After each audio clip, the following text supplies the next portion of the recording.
I think starting a company, building a company is like eating glass and staring into the abyss. It's very painful and difficult. If you need encouragement for starting a company, I recommend that you do not start a company.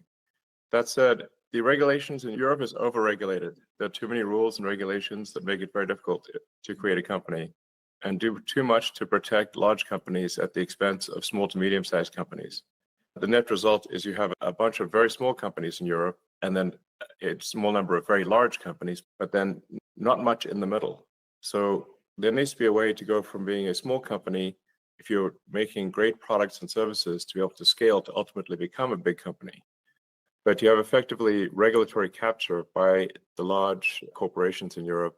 They don't really want to reduce the regulatory burden. And they like the fact that the regulations effectively protect their duopolies or monopolies in some cases.